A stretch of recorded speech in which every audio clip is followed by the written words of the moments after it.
rain hammered against the tall windows of the mansion that night, but inside, the loudest sound was the breaking of a man's heart. Jonathan Whitmore stood alone in the dark hallway, staring at a photograph of the little girl he had lost 3 years earlier.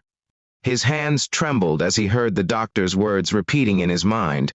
His mother had only weeks to live, and her final wish was to see her only son married and surrounded by a family before she died.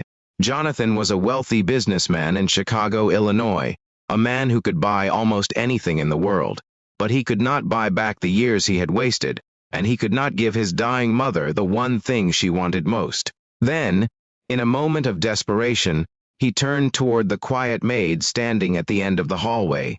Her name was Grace Carter. She was holding a tray of untouched tea, unaware that the next few seconds would change both their lives forever. Before we continue, if you believe kindness can give people a second chance, please take a moment to like this video. Share it with someone who needs hope, leave a comment and subscribe to the channel. You never know whose heart might need a little kindness today. Grace had worked in Jonathan's mansion for nearly 2 years. She was 28, soft-spoken, hardworking, and almost invisible to the wealthy people who came and went through those enormous doors. She had grown up in Indiana, raised by a grandmother who taught her that dignity was not measured by money. After her grandmother died, Grace moved to Chicago with 2 suitcases and a promise to build a better life. She cleaned rooms, washed dishes, and worked long hours because every dollar she earned helped pay for her younger brother, Caleb's college tuition. She had never complained, even when people treated her as if she were part of the furniture. Jonathan, however, had noticed her kindness long before that night. He had seen her leave food outside the door for an elderly delivery driver during a snowstorm. He had watched her quietly pay for a gardener's medicine when she discovered he could not afford it.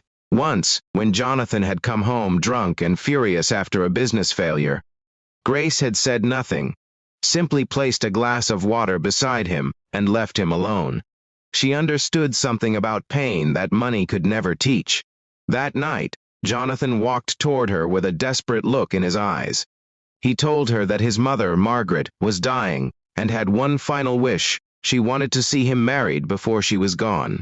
His lawyers had suggested a carefully arranged marriage with someone from his social circle, but Jonathan could not bear the thought of turning his mother's final days into another business transaction.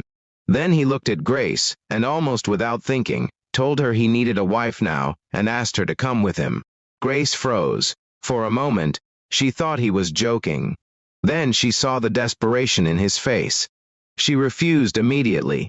She told him she would never marry someone simply because he was rich, and she would not become an actress pretending to love him. Jonathan expected anger, but Grace's honesty stopped him. Instead of walking away, he asked her for one favor: come with him to see his mother and tell her the truth. Nothing more. When Grace entered Margaret's bedroom, everything changed.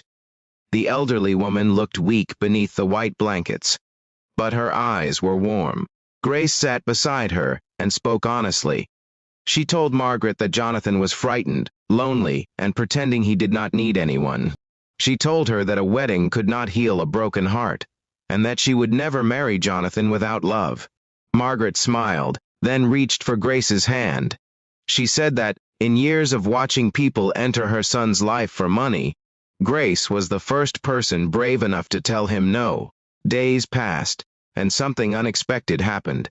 Grace began visiting Margaret regularly, not because she had agreed to marry Jonathan, but because she genuinely cared about her.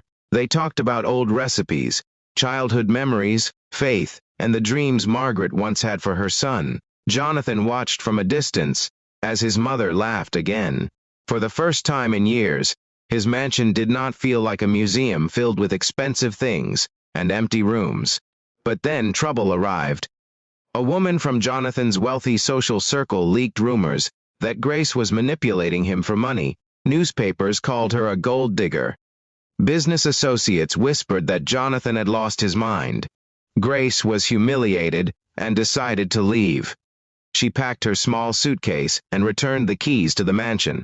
Jonathan found her at the front gate in the rain. Instead of offering money, He apologized. He told her he had made the same mistake as everyone else. He had assumed money could solve every problem. He admitted that when he first asked her to marry him, he was desperate. But somewhere along the way, his feelings had become real. He loved the way she cared for people when nobody was watching. He loved the courage behind her honesty. Most importantly, he realized he did not want a wife to satisfy his mother's final wish.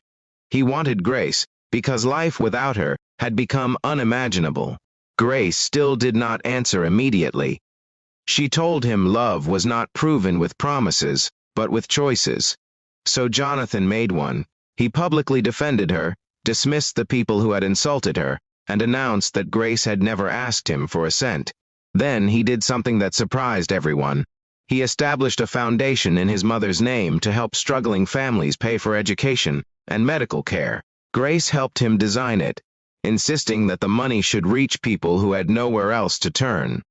Weeks later, Margaret's condition worsened. One peaceful evening, Grace sat beside her bed while Jonathan held his mother's hand. Margaret looked at them both and smiled. She told Jonathan that she had once wished for a wedding, but now she understood that what she truly wanted was for her son to stop living like a lonely prisoner inside his own wealth. She squeezed Grace's hand and whispered that she had given her son something money never could, a reason to come home. Margaret passed away quietly that night. Months later, Jonathan and Grace stood beneath a simple white arch in a small garden behind the mansion. There were no cameras, no business partners, and no extravagant decorations, only family and a few close friends. Grace walked toward Jonathan, wearing a modest ivory dress. Caleb stood proudly beside her.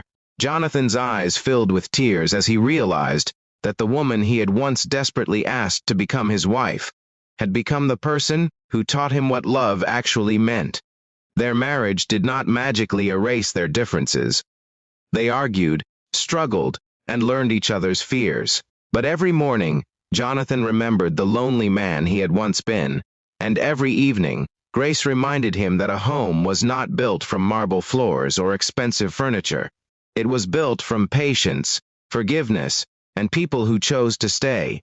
If this story touched your heart, please like the video, share it with someone who believes people can change, and subscribe to the channel. Your support helps stories like this reach someone who may need a little hope today. And before the story ends, comment, "Kindness changes lives," if you believe that one compassionate person can completely change another person's world.